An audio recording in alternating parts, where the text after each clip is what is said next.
Thank you, Madam Chair. Our Arkansas self-defense law with a duty to retreat has been on the books for over 50 years, and there's no evidence that it hasn't worked pretty perfectly.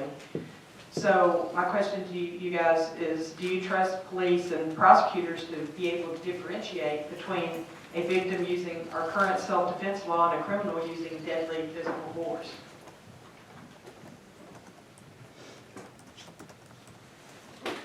I would say currently as it stands, I do trust them, but I think we always need a plan. Hope for the best, plan for the worst. You know, there's a reason why you're not seeing law enforcement all across the country in these 34 states currently working to repeal this legislation, because they're able to work with it. My brother is a law enforcement officer in Georgia. I talked to him extensively about this legislation and how it affects law enforcement, how they deal with it, how they deal with situations with stand your ground moves. You know, they're able to make it work, and there's no effort to try to repeal it in a state like Georgia. So, you know, to me, I don't see how this is somehow, because I think your question insinuates that this is somehow we're attacking law enforcement, that we would trust them. Definitely do.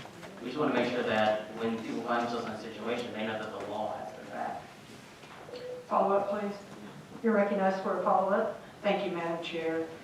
Well, so with that answer, to me, if you trust police and prosecutors and judges and citizens that serve on juries, and with the current self-defense law, where we've had no issues that anyone or no evidence that anyone can bring up, then is there really no need to pass this law?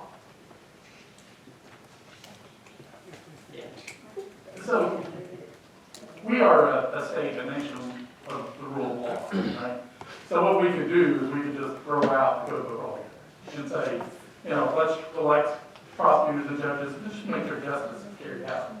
But they wouldn't support that, and neither would any of us. Like, we understand that it's our job to shape the law in such a way, and not because of us. We're not all that important. It's because each of you represent 30,000 people. And I represent 90,000 people. We are carrying their voice and their choice in here to help shape the laws under which they live. And so the reason why prosecutors are okay with this bill is because it's not something that is going to be a big sea change. I mean, really all the excitement about this one way or another is truly misplaced. All we're doing is shaping the code consistent with what's probably happened 99.9% of the time. Frankly, it's just making it wrong, which hopefully we do. And through the process where we get together and iron sharpens iron, and we put together some really good bills. Sometimes not exactly look like the way that we started, but the idea is that all of us will share the input and the representation of our people, and we put forth the best policy. And so I trust them to carry out the best policy. Frankly, it's not their job to decide what the law is. It's their job to prosecute the law. And most of them are not even taking into account that the person had a duty to retreat because it's just not reasonable. They're focusing on reasonable. And so what we're doing is we're making a law that's consistent with what most of them are doing.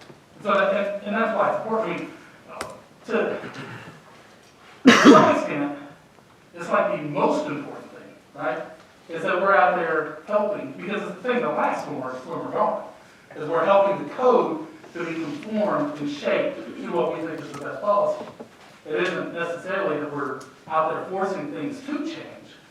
It's that we're making lasting effects over years where it conforms to what is best.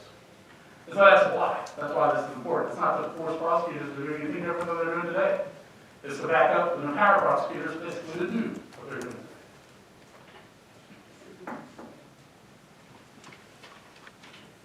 Representative Hudson, you're